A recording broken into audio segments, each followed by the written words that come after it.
Entre Sétif et la côte de Bougie, c'est Kherrata.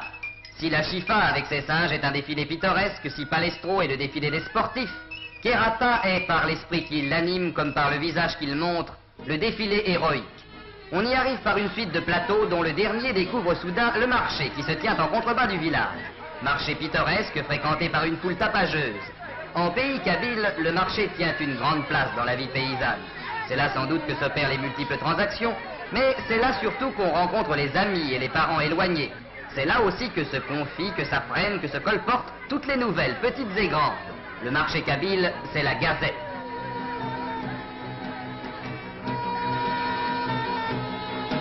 Et du marché, on gagnera le village.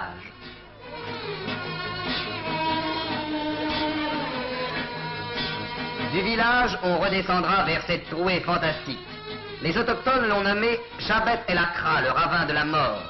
Le long de cette brèche géante qui déroule ses méandres tourmentés au pied de cimes perdues dans les nuées, court une route, l'une des plus orgueilleuses créations de la ténacité française en Algérie.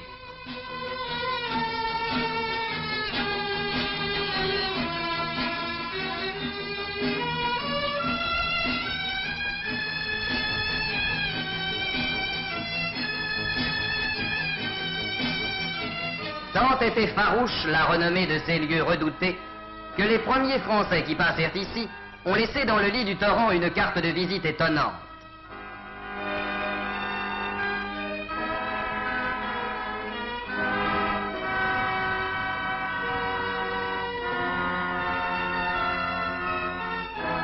De cette route, constamment suspendue sur l'abîme où grondent les cascades, on découvrira à chaque détour un nouvel aspect de la majesté sauvage de ces gorges si profondes que le soleil n'y pénètre qu'au milieu du jour et qui provoque une sensation d'écrasement, une angoisse étrange.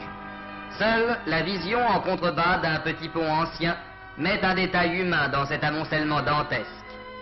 Dans ce désert de pierre, qui ne se croirait au bout du monde?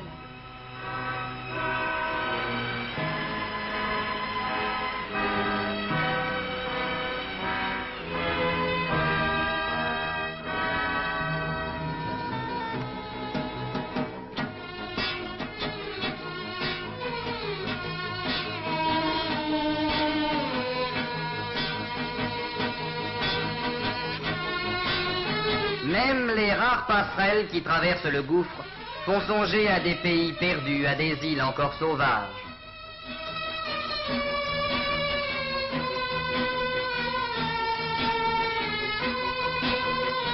Même les singes ici sont craintifs et hargneux. Et puis, après ces kilomètres de dureté, le tragique de Kherrata s'apaise. La vallée s'élargit, les monts s'abaissent en pentes amollies. C'est bientôt la fertile plaine de Bougie et la longue plage de sable où s'endort une mer moutonneuse.